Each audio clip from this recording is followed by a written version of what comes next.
নমো ভগবতে বাসুদেবায়। আমার প্রিয় দর্শক বন্ধুকে আমার আন্তরিক অভিনন্দন, শুভেচ্ছা ও ভালোবাসা জানাই। আমি আশা করি অনাদির আদি গোবিন্দের অশেষ করুণায় আপনারা সকলেই কুশলে আছেন। আজ আপনাদের কাছে যে বিষয়টি নিয়ে আলোচনা করতে চলেছি, মকর রাশির জাতক জাতিকাদের মধ্যে যারা শ্রবণা নক্ষত্রে জন্মগ্রহণ করেছেন, বাংলার 1433 সাল, তাদের ক্ষেত্রে কেমন যেতে চলেছে তা আমি আচার্য কমল শাস্ত্রী আপনাদের কাছে এই ভিডিওতে বিস্তারিতভাবে আলোচনা করব। ধৈর্য সহকারে আপনারা ভিডিওটি দেখবেন। আমি কমল শাস্ত্রী প্রত্যেক বুধবার এবং শুক্রবার সন্ধ্যা 8:30 এই ইউটিউব চ্যানেলে লাইভ অনুষ্ঠান করে থাকি। ঠিক ওই সময় আমাকে ফোন করলে আপনারা নিজেদের ভাগ্য বিষয়ে জানতে পারবেন। তাছাড়া বিভিন্ন ধরনের ভিডিও আপলোড করে থাকি, সেগুলি পাওয়ার জন্য আমার চ্যানেলকে সাবস্ক্রাইব করে বেল আইকনে ক্লিক করে রাখুন। যখন আমি লাইভ অনুষ্ঠান বা যে কোনো ভিডিও আপলোড করলে আপনাদের কাছে নোটিফিকেশন পৌঁছে যাবে। এরপরে আমি চলে আসছি। দেখুন, মকর রাশিটি রাশিচক্রের 10তম রাশি এবং এই মকর রাশির প্রথম 10 ডিগ্রির পরের থেকেই শুরু হচ্ছে শ্রবণা নক্ষত্র, যেটি 10 ডিগ্রি থেকে 23 ডিগ্রি 20 পর্যন্ত বিস্তৃত।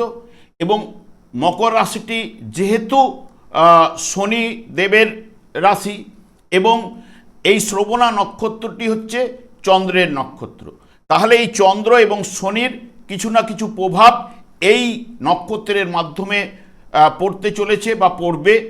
এবং তাই মকর রাশির শ্রবণা নক্ষত্রের জাতক জাতিকাদের জন্য অত্যন্ত শুভ ও সাফল্যের বৎসর এই বৎসর হতে চলেছে।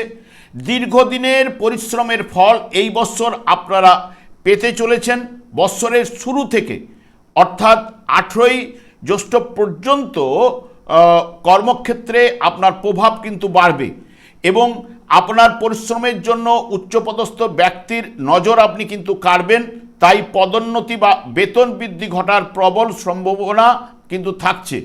এবং যারা নতুন চাকরি খুঁজছেন বা বদলির চেষ্টা করছেন, জ্যৈষ্ঠ মাসের পর থেকে বিশেষ শুভ সময়, এই সময়েই বড় কোম্পানিতে যোগ দেবার সুযোগ কিন্তু আপনাদের আসতে পারে।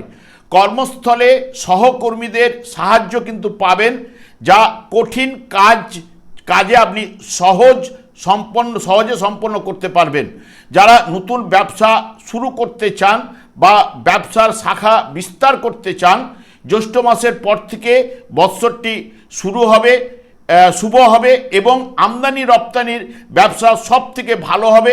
এবং তাছাড়াও যারা লৌহজাত দ্রব্যাদির ব্যবসা করেন, খনিজ দ্রব্যাদির ব্যবসা করেন, কৃষি এবং সৃজনশীল কাজের সাথে যুক্ত ব্যবসায়ীরা বেশি লাভবান এই বৎসর কিন্তু হবেনি। শ্রবণা নক্ষত্রের অধিপতি গ্রহ যেহেতু চন্দ্র হওয়ার জন্য জাতক খুব ভালো শ্রোতা এবং কৌশলী কিন্তু আপনারা হন। এবং তাই দেখবেন আপনাদের মধ্যে যারা শিক্ষকতা করছেন, সাংবাদিকতা যারা করছেন, আইন পেশার সঙ্গে যুক্ত ব্যক্তিদের এই বৎসরটি অত্যন্ত শুভ ফলদায়ক হয়ে উঠবে। ভাদ্র ও আশ্বিন মাস কর্মক্ষেত্রে শত্রুতা আপনার বাড়তে পারে, সেই বিষয়ে আপনাকে এই সময়টি যতটা সতর্কতা অবলম্বন করতে পারবেন আপনাদের ক্ষেত্রে কিন্তু ভালো। অর্থনৈতিক দিক দিয়ে অত্যন্ত লাভজনক হবে। বিশেষ করে যারা ব্যবসা করছেন তারা বিনিয়োগ থেকে মোটা অঙ্কের মুনাফা ঘরে তুলবেন। চাকরি ও ব্যবসার পাশাপাশি আয়ের বিকল্প পথ কিন্তু আপনাদের খুলে যেতে পারে। দীর্ঘদিনের বকেয়া পাওনা পেতে পারেন। শেয়ার বা দীর্ঘমেয়াদী বিনিয়োগ থেকে ভালো ফল কিন্তু উঠে আসবে। একাধিক আয়ের উৎস কিন্তু আপনাদের তৈরি হবে এই বছর। বর্তমানে জমি ও বাড়ি যানবাহন কেনার যোগ এই 1433 সালে আপনাদের ক্ষেত্রে শুভ হয়ে উঠবে। পরিবারে কোনো শুভ অনুষ্ঠান বা ধর্মীয় কাজে আপনার আর্থিক ব্যয় কিন্তু ঘটতে পারে। শিক্ষার্থীদের ক্ষেত্রে ভালো সময়। যারা বিশেষ করে উচ্চশিক্ষা ও বৃত্তিমূলক শিক্ষায় আপনারা কিন্তু শুভ ফল কিন্তু পাবেনই। সন্তানদের সাথে সম্পর্কের উন্নতি আপনার ঘটবে এবং তাদের সাফল্যে আপনি কিন্তু আনন্দিত অতি অবশ্যই হবেন। এই বছর প্রেমের ক্ষেত্রে মানসিক টান ও বোঝাপড়ার বৃদ্ধি কিন্তু পাবে। তবে যারা নতুন প্রেমে পড়েছেন তাদের জন্য সময়টি অত্যন্ত রোমান্টিক কিন্তু ঘটবে। বৎসরের মাঝামাঝি থেকে বিবাহের কথাবার্তা শুভ হবে। বিবাহ পরিবারের কথা অনুযায়ী হওয়ার সম্ভাবনা কিন্তু বেশি। বিবাহিত জীবন সুখের হবে এবং জীবনসঙ্গীর পূর্ণ সমর্থন আপনারা কিন্তু পাবেন এবং প্রত্যেকটা কাজেই এবং ভ্রমণের যোগাযোগ ঠিক পৌষ মাসের পর থেকে ঘটবে, তবে ভ্রমণ ঘটবে জীবনসঙ্গীর সঙ্গে। পারিবারিক জীবনে সুখ শান্তি থাকবে, তবে বয়স্ক ব্যক্তির স্বাস্থ্য বিষয়ে কিছু না কিছু চিন্তা আপনাদের মধ্যে চলে আসবে। স্বাস্থ্য আপনার মোটের উপর শুভ বলা চলে, তবে ঋতু পরিবর্তনের সময় একটু সতর্ক হয়ে চলতে পারলে কোনো সমস্যা আপনাদের দেখা দেবে না।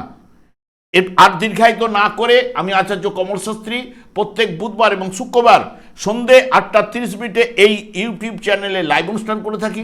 ঠিক ওই সময় আমাকে ফোন করলে আপনারা নিজেদের ভাগ্য বিষয়ে জানতে পারবেন। তাছাড়া বিভিন্ন ধরনের ভিডিও আপলোড করে থাকি, সেগুলি পাওয়ার জন্য আমার চ্যানেলকে সাবস্ক্রাইব করে বেল আইকনে ক্লিক করে রাখুন। যখন আমি লাইভ অনুষ্ঠান বা যে কোনো ভিডিও আপলোড করলে আপনাদেরকে নোটিফিকেশন পৌঁছে যাবে। আমি অনাদি আদি গোবিন্দের কাছে প্রার্থনা করি আপনারা ভালো থাকুন, সুস্থ থাকুন, আনন্দে থাকুন। আজ এই পর্যন্ত, পরে ভিডিও দেখা হচ্ছে। নমস্কার।